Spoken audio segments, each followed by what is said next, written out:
Salam, selamat berjumpa lagi dengan saya.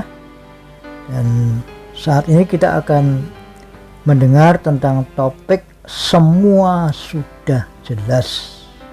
Ya, shalom sis. Sudah sekian lamanya ya kita atau orang percaya itu diombang-ambingkan oleh pengajaran-pengajaran dari berbagai macam aliran, sis. Ya, tentang siapakah Allah dan Tuhan itu, ya. Lalu siapakah Bapa itu, ya. Siapakah Yesus Kristus itu, siapakah Roh Kudus itu, ya. Nah, itu bukan cuma orang-orang di luar sana atau yang belum percaya Yesus yang bingung ya, namun ternyata juga banyak orang Kristen sendiri dari berbagai aliran itu masih saling bingung. Masing-masing memberi pendapatnya menurut pendapat mereka masing-masing aliran itu.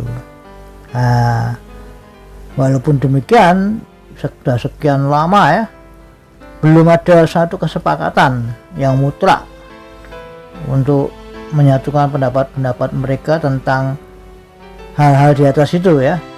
Malah yang terjadi adalah munculnya banyak aliran atau agama-agama. Nah itu sis ya, sampai saya duduk di bangku kuliah ya, teologi dan musik gereja itu tahun berapa yang lalu, mereka masih saling mempertahankan pendapat mereka masing-masing tentang siapa Allah dan Tuhan ya, siapakah Bapa, siapakah Yesus Kristus, siapakah Roh Kudus. Itu masing-masing mempunyai pendapat sendiri-sendiri. Wah itu ya. Ya dari puji Tuhan Yesus ya, saya sudah mendapat pimpinan dari Roh Kudus sehingga sekarang saya mengerti ya, siapakah Allah dan Tuhan itu ya, siapakah Bapa itu, siapakah Yesus Kristus itu, dan siapakah Roh Kudus itu. Tentu saja semuanya harus sesuai dengan Alkitab. Saya tidak mau sesuai dengan ajaran atau aliran manapun juga, tidak mau saya, tapi harus sesuai kata Alkitab. Kenapa? Ya karena Alkitab itu adalah kebenaran ya, ditulis jelas di situ di Yohanes 17 ayat 17, firman-Mu adalah kebenaran. Artinya di luar firman ya, mungkin itu pendapat manusia siapapun juga itu berarti bukan kebenaran gitu loh. Nah, makanya saya pegang itu harus sesuai dengan firman Allah atau Alkitab ya. Pendapat siapapun juga yang tidak sesuai dengan Alkitab atau firman Allah, tolak. Itu bukan kebenaran ya. Yang sesuai terima, begitu. Oke ya.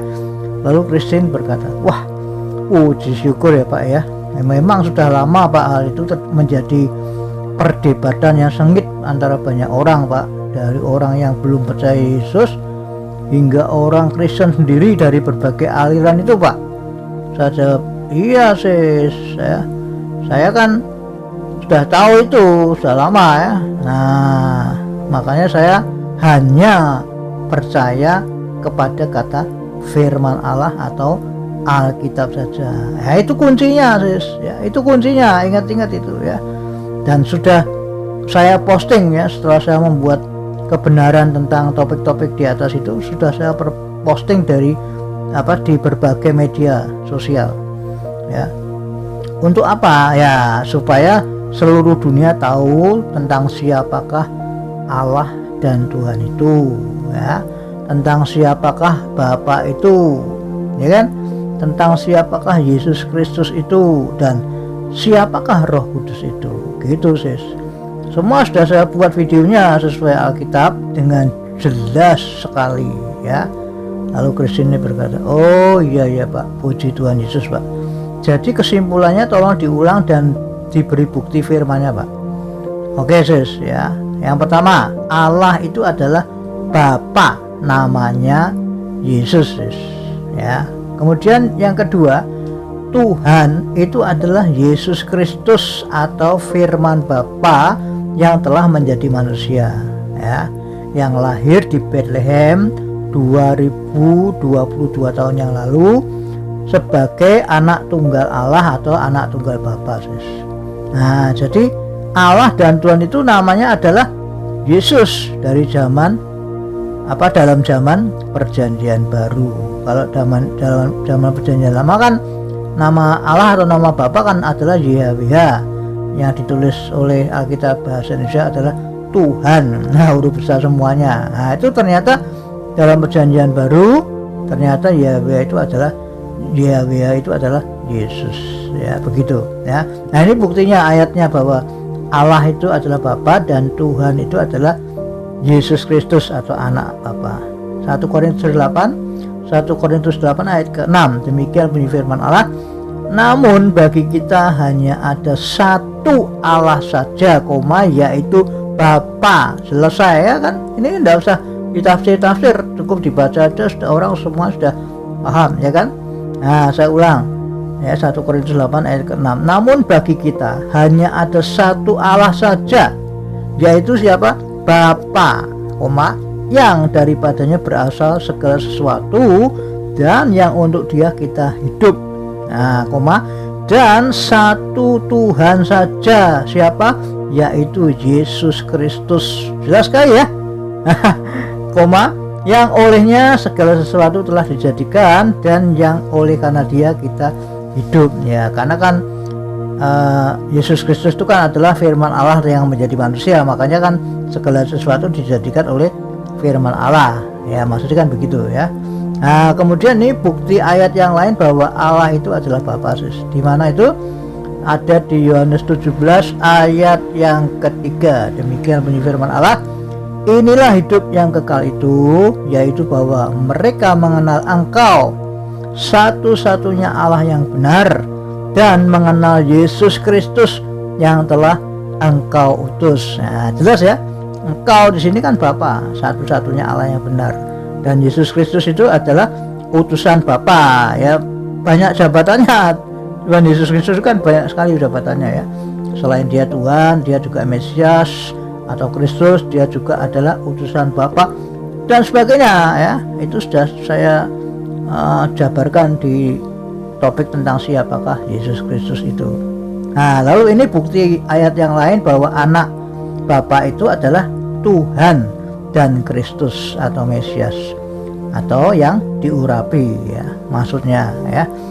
Kisah Rasul 2 ayat 36, demikian bunyi firman Allah, jadi seluruh kaum Israel harus tahu dengan pasti, bahwa Allah atau Bapa telah membuat Yesus yang kamu salibkan itu menjadi Tuhan dan Kristus. Jelas sekali ya.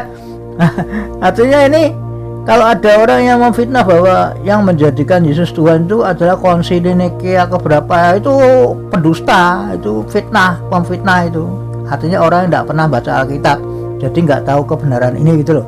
Padahal firman Allah jelas menulis sangat jelas sekali di sini ya. Jadi di Kisah Rasul 2 ayat 36 itu yang menjadikan Tuhan Yesus Kristus itu Tuhan itu adalah Allah sendiri atau Bapa sendiri gitu loh ya. Di sini ayatnya ya. Jadi sekarang jangan mau difitnah itu ya. Nah, satu lagi ini bukti bahwa Tuhan itu adalah anaknya Bapa ya. Ini Filipi 2 ayat 11, demikian bunyi firman Allah, dan segala lidah mengaku Yesus Kristus adalah Tuhan. Jelas sekali ya, bagi kemuliaan Allah, Bapa.